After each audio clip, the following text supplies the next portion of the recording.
हाय इश्क में तेरे सदके, हाय इश्क में तेरे सदके।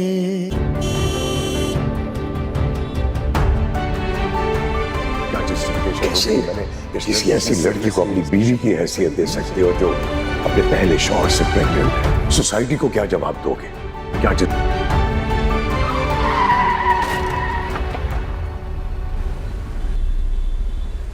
आराम की जरूरत है तुम्हें। मुझे क्या हुआ है? अनजान हो या मेरे सामने बन रही हो। ड्रामा सीरियल की उस किस्त में कहानी अब एक ऐसे मोड़ पर पहुंच चुकी है जहां से वापसी का रास्ता बंद हो चुका है। अब बसात बुझ चुकी है इंसाफ की तलाश और सच्चाई की जीत की। ज़वाल्फ़िकार शाह का किरदार। इस किस्त का मरकज रहा ज़वाल्फ़िकार शाह यानी मुनीब बट का बदलता हुआ रवैया।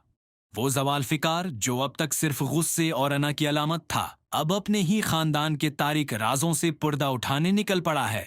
माजी की वो लीडी डॉक्टर जो इन तमाम हादसात का अहम मेहरा थी, अब ज़वाल्फ़िकार के सामने है। क्या ये सच्चाई उसे जीते जी मार देगी या एक नई जिंदगी देगी? नूर और इंसाफ, वर और इंसाफ। एक तरफ नूर की मजलूमियत नाजरीन की हमदर्दियां समीट रही है, तो दूसरी तरफ ज़वाल्फ़िकार का हर कदम अब सिर्फ और सिर्फ नूर को इंसाफ दिलाने के लिए उठ रहा है।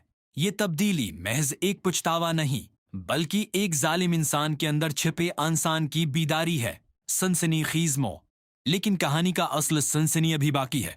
इफ्तिखार का असली चेहरा अब धीरे धीरे ज़वाल्फ़िकार के सामने अय्यां हो रहा है। वलन के इंजाम का आगाज हो चुका है, मगर क्या इफ्तिखार इतनी आसानी से अपनी शिकस्त तस्लीम कर लेगा?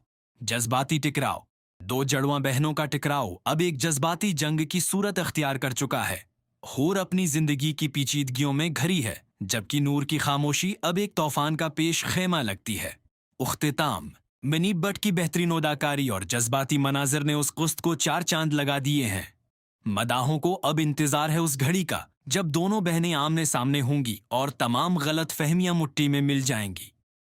अब बसात बुझ चुकी है इंसाफ की तलाश और सच्चाई की जीत की। ज़वाल्फ़िकार शाह का किरदार। इस किस्त का मरकज रहा ज़वाल्फ़िकार शाह यानी मुनीब बट का बदलता हुआ रवैया।